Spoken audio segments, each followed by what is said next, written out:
বৃহস্পতিবার রাতে বাংলাদেশের অন্তর্বর্তী সরকারের প্রধান হিসেবে দায়িত্ব পালনের জন্য শপথ গ্রহণ করলেন ডক্টর মোহাম্মদ ইউনূস। রাষ্ট্রপতি ভবনে এক অনুষ্ঠানে রাজনৈতিক নেতা, সুশীল সমাজের নেতা, জেনারেল কূটনীতিকরা উপস্থিত ছিলেন। বিস্তারিত জানুন SNU TV 24-এর প্রতিবেদনে। রাষ্ট্রপতি মোহাম্মদ শাহাবুদ্দিনের সাথে ডক্টর ইউনূস বলেন, আমি সংবিধানকে সমর্থন করব এবং রক্ষা করব। তিনি সততার সাথে তার দায়িত্ব পালন করবেন। মন্ত্রিসভার ১ ডজনেরও বেশি সদস্য তারা উপদেষ্টা শপথ গ্রহণ নিয়েছেন, কারণ তত্ত্বাবধায়ক সরকার এখন শান্তি পুনরুদ্ধার করতে এবং নতুন নির্বাচনের প্রস্তুতি নিতে চাইবে।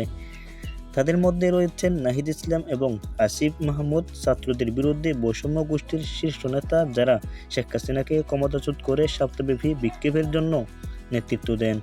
অন্যদের মধ্যে রয়েছেন সাবেক পররাষ্ট্র সচিব তৌহিদ হোসেন এবং সাবেক অ্যাটর্নি জেনারেল হাসান আরিফ।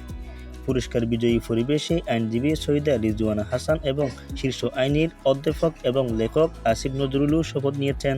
বিশিষ্ট মানবাধিকার কর্মী আদিলুর রহমান খান, যিনি হাসিনার সরকার কর্তৃক 2 বছরের কারাদণ্ডে দণ্ডিত হয়েছিল।